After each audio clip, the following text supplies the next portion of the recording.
"Poor old man," said Hughie. "How miserable he looks. But I suppose, to you painters, his face is his fortune." "Certainly," replied Trevor. "You don't want a beggar to look happy, do you?" "How much does a model get for being painted?" asked Hughie, as he found himself a comfortable seat. "1 shilling an hour." "And how much do you get for your picture, Alan?" "Oh, for this I get £2,000. "Well, I think the model should have a share," cried Hughie, laughing. "He works quite as hard as you do." "Nonsense, nonsense!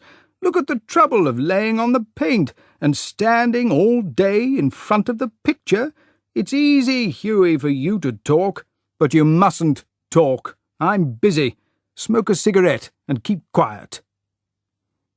After some time, the servant came in and told Trevor that the frame-maker wanted to speak to him. "Don't run away, Hughie," he said as he went out. "I will be back in a moment." The old beggar took advantage of Trevor's absence to rest for a moment. He looked so miserable that Hughie pitied him, and felt in his pockets to see what money he had. All he could find was £1 and some pennies. "Poor old man," he thought. "He needs it more than I do, but I shan't have much money myself for a week or two." And he walked across the room and slipped the £1 into the beggar's hand. The old man jumped, and a faint smile passed across his old lips. "Thank you, sir," he said. "Thank you." Then Trevor arrived, and Hughie left, a little red in the face at what he had done. He spent the day with Laura, who was charmingly cross that he had given away £1 and had to walk home because he had no money for transport. That night he went to his club at about 11 o'clock and found Trevor sitting by himself in the smoking-room. "Well, Alan, did you finish the picture all right?" he asked. "Finished and framed, my boy," answered Trevor. "And, by the way, that old model you saw has become very fond of you. I had to tell him all about you, who you are, where you live, what your income is, what hopes you have." "My dear Alan," cried Hughie, "I shall probably find him waiting for me when I go home. But of course you are only joking. Poor old man, I wish I could do something for him. I think it is terrible that anyone should be so miserable. I have got piles of old clothes at home.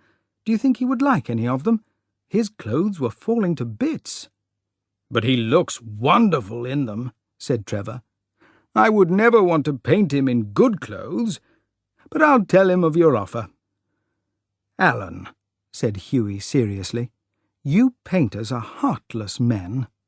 "An artist's heart is in his head," replied Trevor. "And besides, our business is to show the world as we see it, not to make it better.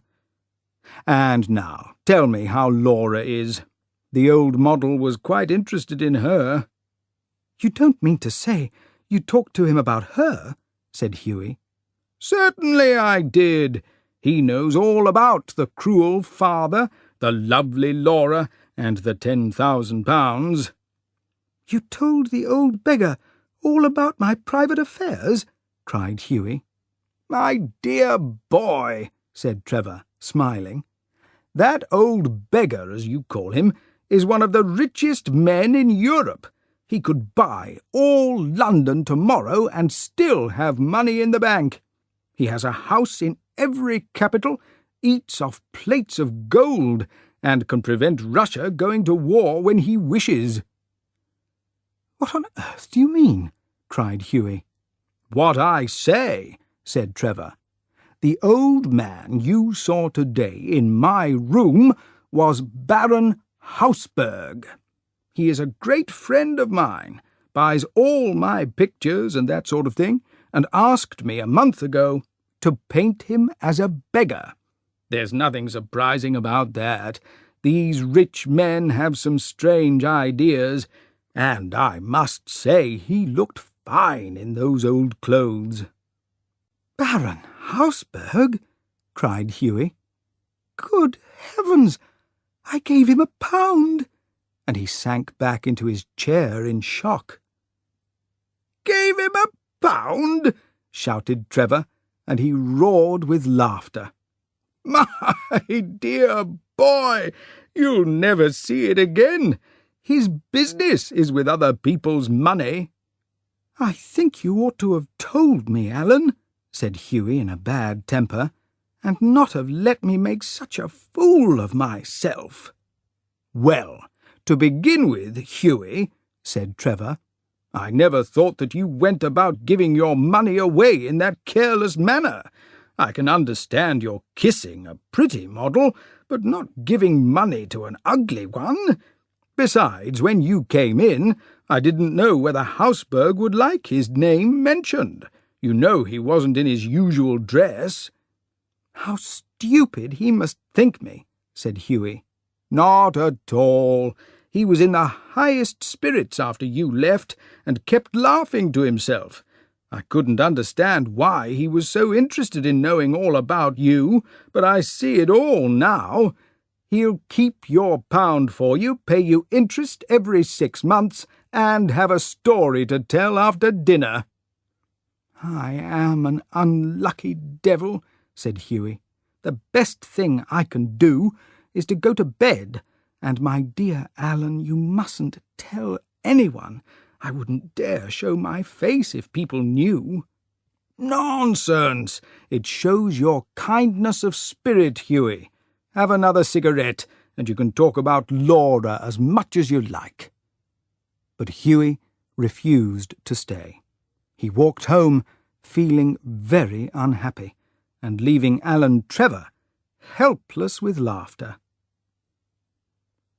The next morning, as he was at breakfast, the servant brought him a card on which was written, "Mr. Gustav Naudin, for Baron Hausberg." "I suppose he wants me to say I am sorry about yesterday," said Hughie to himself, and he told the servant to bring the visitor in. An old gentleman with gold glasses and grey hair came into the room and said, "Have I the honour of speaking to Mr. Erskine?" Hughie agreed that he was Mr. Erskine. "I have come from Baron Hausberg," he continued. "Baron, I say, you will tell how truly sorry I am," Hughie quickly. "The Baron," the old gentleman smiled, "had asked me to bring you." "The Baron," said the old gentleman with a smile, "has asked me to bring you this letter." He held an envelope. The outside written, "Owing to an Orton and old."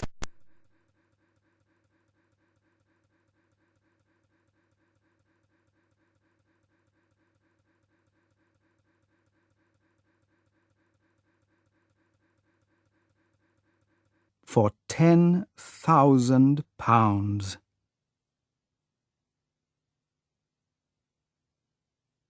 End of CD 1.